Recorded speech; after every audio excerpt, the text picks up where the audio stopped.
want you to ponder a few things. A few things before I break down the whole white privilege thing again.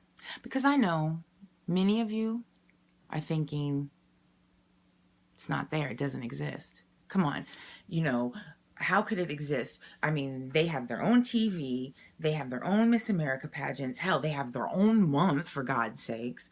They have, all these festivals that, give their heritage. If we had anything like that, all hell would break loose. Isn't that what you're thinking? Of course you are. I know, because I used to think the same way. Now what I need you to do is turn that thinking off for a minute. And if you really want to learn and hear, and you can still make your own decision after, you will. If you choose not to, then turn me the fuck off. I don't want to talk to you anyway. Think about this. Miss America. They don't need their own Black Miss America pageant because they can compete. They can win. They do. Blah, blah, blah, blah, blah, blah. What if it was a 330-pound girl? She gets to compete. Yes. No. She gets to enter. Competition, it's not. They're not going to vote. She's just there to quiet the rumbling. Think about the swimsuit edition. They had to finally add because enough people started bitching. So they added a size 12 girl. Right. Okay. Whatever. But thank you. So that's why they have their own competition. Because then it's truly a competition. That's why big girls don't compete in the Miss America pageant. Because it's not a competition, it's an entry.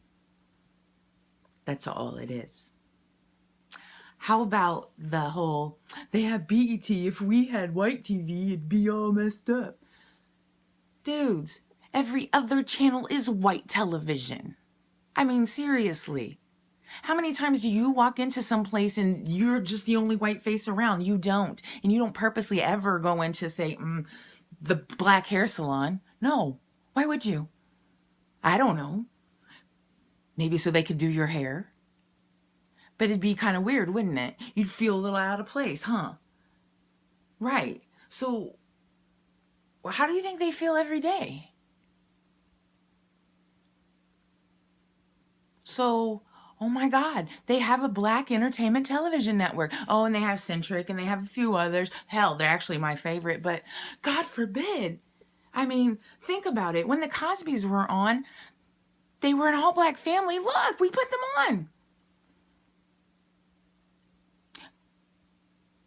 But we watched them because they were doctors and lawyers. Black people didn't do that. This is awesome. I'm glad they're finally depicting that. Really? No, there are wonderful, wonderful Black families that should be depicted on TV. The problem is, you've got it in your mind that Black people are one way, Asians are another, and shit, let's be honest, some of that shit's real funny when a comedian, but let's leave it to the comedians to talk about it. When you and I talk about it, the shit's not funny, it's just plain racist. And it is. The stereotypes, I know, they're there, they exist. We like mayonnaise, they like chicken, yada, whatever. It happens. But TV, come on. Every other channel is ours. They have a few.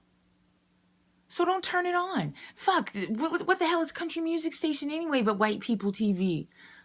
Just because Darius Rucker made his way into the country music scene doesn't mean it's Black music all of a sudden. No, the 1%ers don't change shit. That's just the motorcycle gangs. And how about this one? I'm not racist. I have a Black friend. Are you kidding me? That's like one of the most racist comments I've ever heard in my entire life. I have a Black friend. Yeah, that token Black friend. They're great, aren't they? Are they on your speed dial? No. You may not be a racist, but it doesn't make you a non-racist because you have a black friend. Actually, I know quite a few Aryan brothers who have black friends. You wouldn't think it, but they do. They are true Aryan brothers in the sense that they want to keep the white race pure, which I can talk shit to him. But we understand. He's not a racist. He's a purist. But that one black friend doesn't mean you're not a racist. It just means you have one black friend. And when you see them, you're probably like, yo, bro, what's up? Do they come by? Well, how do you do, sir? How are you? Maybe. I don't know. I guess sometimes when I see my friends from Mexico, I always say, hola. But no, that's just respect. I just get jealous because I can't speak Spanish. Some of you will just be like, this is America. How the hell they need to speak English and not Spanish? Yeah, I used to think that shit too. Let's try this again. Really? Are you just mad because you can't speak more than one language? Or are you mad because they're more intelligent than you and they can speak several? I just get jealous. I just want to know. You get mad because your ignorance keeps you from being and seeing what really is going on. Oh, this is America. It's exactly what America was built on, right? No, not really. But don't let me get started on our forefathers. Just please don't, because they're bullshit too. I love America. For the most part. It's the people in it I don't. And I love a lot of the people. How about I don't see color. I only see things in gray. That's stupid too. Our ethnicity, our racial makeup is a really big part of who we are. Where we came from, what we're going to pass to our children in appearance and lineage, our heritage. So why would you ever deny that? It's okay to see black, white, brown. It's not okay to judge once you see that. That's the difference.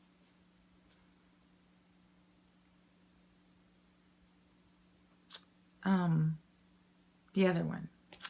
How come they can't help their own community? Are you kidding me?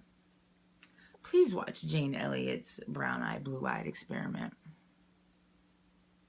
It's kind of like a beaten woman syndrome. She gets beat and beat and beat for so long, she starts believing she's a piece of shit and it's very hard to leave. And anytime she gets a little unruly, she gets smacked. That is alive and very much so functioning in communities. Because white privilege, it's there. It exists. I am a very strong white woman. My daughter is a multicultural background. My mother is a very strong white woman. Neither one of us take too much. I stand up for everything I believe in. I've been kicked out of a bar because I was with a black man, but I stood there and was willing to die for it. My right to be there. His right to be there. I said, kill me. He said, don't do this, let's go.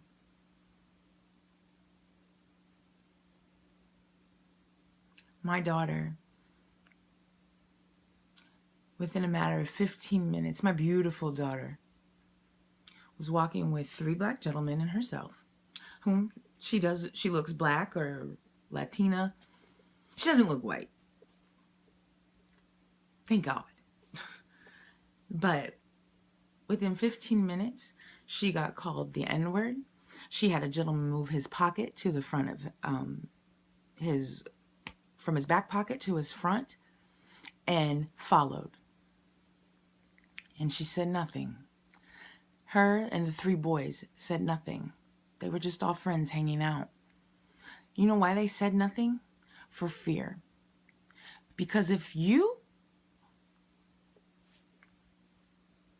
are that badass that you can just yell the N-word to anybody, any black person walking across the street?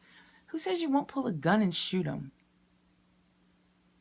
Yet, in the same breath, you're just as afraid and you move your wallet to the front? Who says you won't call the police and they'll beat them? You? Who thinks everybody is equal but you follow them in a store? Who says you won't follow them home?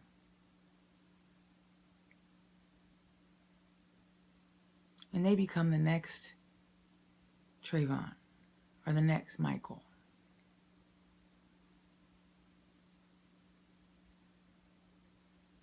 It's real. It's out there. My son, also of multicultural background, gets pulled over because his tires were 2 inches over a white line. For real, a white line? How many of us white have actually had that happen? Me? Never. He ended up getting away with a warning. A warning. What did he ever really need to be pulled over for? You don't experience that. Hell, I don't experience that. But I get to live it through my kids. It's made me see a whole lot of things. It's made me watch my daughter, who told me when we were in the parking lot at Christmas time, a white woman who appeared white to her had to double check her doors. It was her and her friend who looks of a different ethnicity too. And she had to go back and check the doors and check them. I'm sure she had a clicker. You couldn't just click, click. She didn't. My kids were like, did you see that? And they told me. I yelled out the window, you're a bitch. And then I went on to explain to kids, well, maybe this or that. But yeah, I was kind of angry. Do you know, in a car, I especially look like I'm probably about 18. And she didn't assume I was white because she never saw me, but she saw the other two children. She followed them. She followed them.